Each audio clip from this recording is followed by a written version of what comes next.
Hello aspirants, कैसे हैं आप सभी लोग। उम्मीद करती हूँ आप सभी लोग बहुत अच्छे होंगे। जैसा कि आप सभी लोग जानते हैं, हमने एक सीरीज स्टार्ट करी है, फंडामेंटल्स ऑफ एंटोमोलॉजी की सीरीज। ठीक है, इसमें हम आपको बेसिक से लेके हायर लेवल तक की सारी चीजें बहुत ही इजी वे में कवर कराएंगे। इसलिए आप हमारे साथ बने रहिए और वीडियो को प्लीज इन तक की जरूर देखिएगा, ताकि आप चीजों को समझ सकें आसानी से। चीज़ों को रटने की कोशिश करेंगे तो ये सब्जेक्ट जो है वो डिफिकल्ट लगेगा, लेकिन कोशिश करिएगा चीज़ों को समझने की। अगर आप चीज़ें समझेंगे, उनको अंडरस्टैंड करेंगे, तो ये सब्जेक्ट भी आपको अदर सब्जेक्ट्स की तरह ही ईज़ी लगने लगेगा और आप चीज़ों को अच्छे से मेमोराइज कर सकते हैं। ठीक है, तो वीडियो को एंड तक की ज़रूर देखना है, और जिस किसी ने भी हमारी वीडियो पिछली वाली नहीं देखी है, वो हमारे चैनल की प्लेलिस्ट में जाके वहाँ से वीडियोज़ को देख सकते हैं और अपनी चीज़ों को कवर कर सकते हैं। जैसा कि मैंने आपको पहले ही कहा है कि मेरे लेक्चर्स को करते टाइम पे आप एक पेन और कॉपी अपने पास ज़रूर रख लीजिएगा, ताकि वो शॉर्ट नोट बनाने के काम आएँगे। जब भी आपको क्विक रिवीजन करना हो, आप अपने शॉर्ट नोट उठा के वहाँ से उनको जल्दी से रिवाइज कर सकते हैं, जो कि एग्जाम टाइम में बहुत ही इंपॉर्टेंट होता है, बहुत ही हेल्पफुल हो जाते हैं वो नोट्स। चलिए शुरू करते हैं इसी के साथ आज का ये लेक्चर। आज के इस लेक्चर में हम मॉल्टिंग की प्रोसेस के बारे में डिस्कस करेंगे, और जो मॉल्टिंग हार्मोन्स हैं उनके बारे में डिस्कस करेंगे कि मॉल्टिंग होता क्या है, उनकी कौन-कौन सी प्रोसेसेस होती हैं, और साथ ही मॉल्टिंग के कौन-कौन से हार्मोन होते हैं जिनकी वजह से ये जो मॉल्टिंग प्रोसेस है वो सक्सेसफुल होती है इंसेक्ट्स में। चलिए शुरू करते हैं। देखिए, पहले है मॉल्टिंग प्रोसेस के बारे में जान लेते हैं कि मॉल्टिंग प्रोसेस होता क्या है। मैं आपको बाकियों की तरह लाइन बाय लाइन करके नहीं पढ़ाऊंगी। आप इस जो ये डेफिनेशन लिखी हुई है, जो स्टेटमेंट लिखा है, आप उसको अपने एग्जाम में लिख सकते हैं आंसर के तौर पे, बट मैं आपको बहुत ही इजी वे में इसको समझा देती हूँ कि आखिर मॉल्टिंग प्रोसेस होता क्या है। तो देखिए, इंसेक्ट की जो ऊपरी लेयर होती है ना, वो जब धीरे धीरे करके पुरानी हो जाती है तो रिमूव होने लगती है, और उसकी जगह पे जो नई लेयर, जिसका फॉर्मेशन इनर लेयर के तौर पे हो रहा होता है, वो धीरे धीरे करके ऊपर आने लगती है। आपने सबने मोस्टली देखा होगा, जैसे कि सांप, स्नेक, ये क्या करते हैं, एक टाइम आने के बाद में अपनी स्किन को, जिसको केचुल बोलते हैं, वो रिमूव करने लगते हैं, और उनकी जो नई लेयर होती है ना, वो बहुत ही नई शाइनी होती है, लेकिन धीरे धीरे करके वो भी एक टाइम के बाद ओल्ड होने लगती है। तो ये जो प्रोसेस रहता है ना मॉल्टिंग का, वो इंसेक्ट्स में आमतौर पर होता ही रहता है कि वो अपनी जो पुरानी लेयर है उसको रिमूव करके या शेडिंग करते हैं, और उसकी जगह पे नई लेयर जो है वो आ जाती है। अब देखिए, जो मॉल्टिंग है ना, वो मॉल्टिंग जो है वो बेसिकली बहुत ही कॉम्प्लेक्स प्रोसेस होता है। इसको पूरा होने में मेनली 3 जो प्रोसेस हैं वो इन्वॉल्व होती हैं। फर्स्ट है एपोलिसिस, सेकंड है इक्डाइसिस, एंड थर्ड है स्क्लेरोटाइजेशन। तो हम सबसे पहले एपोलिसिस के बारे में जानते हैं कि एपोलिसिस क्या होता है। तो देखिए, एपोलिसिस में क्या है, dissolution of old cuticle and formation of new cuticle is known as एपोलिसिस।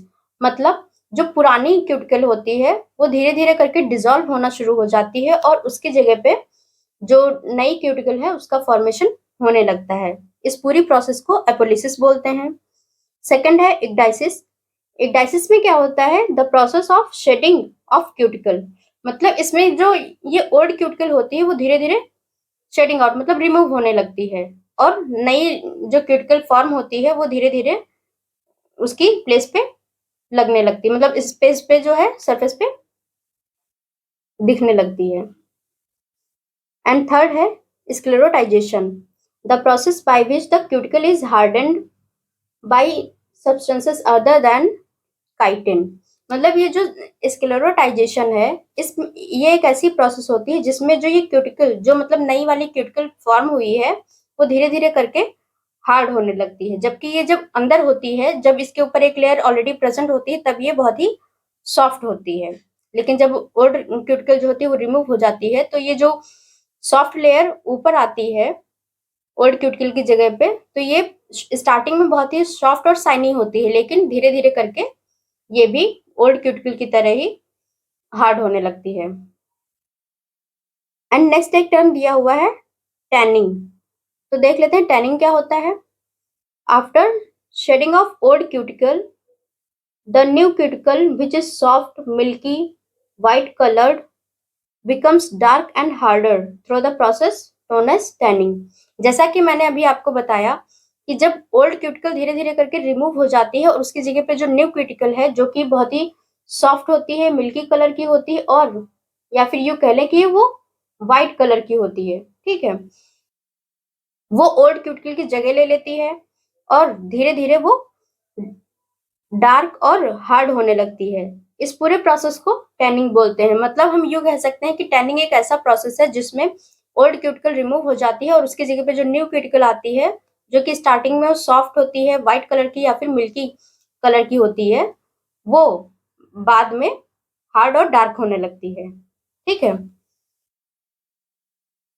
Tanning में ही एक और पॉइंट दिया गया है, उसको भी ध्यान से देख लेते हैं। This tanning involves the differentiation of procuticle in the outer hard exocuticle, inner soft endocuticle। जो ये प्रोक्यूटिकल के टैनिंग प्रोसेस है उसको डिफरेंशिएट किया गया है दो पार्ट्स में। फर्स्ट है आउटर हार्ड एक्सोक्यूटिकल एंड सेकंड है इनर सॉफ्ट इंडोक्यूटिकल, ठीक है। आई होप ये सारी चीजें आपको क्लियर हो गई होंगी। अब इसके साथ हम ये जान लेते हैं कौन कौन से हार्मोन्स होते हैं जिनकी वजह से ये मॉल्टिंग प्रोसेस जो होती है वो इंसेक्ट में होती है, कि कौन कौन से हार्मोन्स रिलीज होते हैं जिनकी वजह से ये मॉल्टिंग प्रोसेस धीरे धीरे करके इंसेक्ट्स में होने लगती है। तो देखिए जो पहला हार्मोन है वो जुवेनाइल हार्मोन है। इसमें क्या होता है, ये जो जुवेनाइल हार्मोन है वो इंसेक्ट के ब्रेन के जो कॉर्पोरा अलाटा पार्ट होता है वहां से ये प्रोड्यूस होता है और ये बेसिकली इंसेक्ट के जो इमेच्योर स्टेज होती है उसमें बहुत ही हेल्पफुल होता है। ये इंसेक्ट की जो इमेच्योर स्टेज होती है उसमें बहुत ही हेल्प करता है। ये एक ऐसा हार्मोन होता है जो ब्रेन के कॉर्पोरा अलाटा पार्ट से प्रोड्यूस होता है। इस बात को बहुत ही अच्छे से ध्यान रखिएगा। मे बी ये जो छोटे छोटे टर्म्स हैं वो जब आप बार बार रिवाइज करेंगे तभी याद होंगे, और ये टर्म्स जो है वो मेनली एग्जाम्स में पूछ लिए जाते हैं या फिर जो आपके सेमेस्टर एग्जाम होंगे उनमें फिल इन द ब्लैंक्स के फॉर्म में भी पूछे जा सकते हैं। इसलिए इन चीजों को अच्छे से बार बार प्रैक्टिस करके पढ़िएगा जरूर, ताकि ये चीजें बार बार जब रिवाइज होंगी तो याद रहेंगी हमेशा। एंड सेकेंड हार्मोन है मॉल्टिंग हार्मोन। मॉल्टिंग हार्मोन जो होता है वो produced from prothoracic gland of brain. Brain की जो प्रोथेरेसिस ग्लैंड होती है वहां से ये हार्मोन प्रोड्यूस होता है, जिसकी वजह से ये मॉल्टिंग प्रोसेस जो होती है वो इंसेक्ट में पूरी तरीके से हो पाती है। एंड थर्ड है इक्लोजन हार्मोन।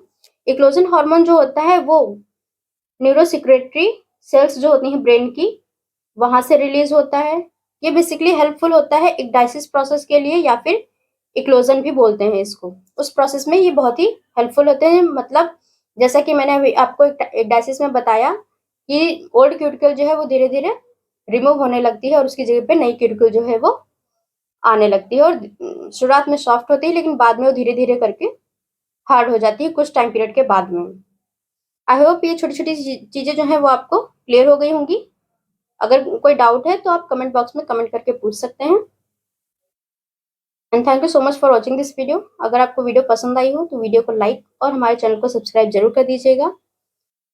साथ ही बेल आइकन को जरूर प्रेस कर दीजिएगा ताकि हमारे चैनल पे अपलोड होने वाली हर एक वीडियो का नोटिफिकेशन आप तक की पहुंच जाए।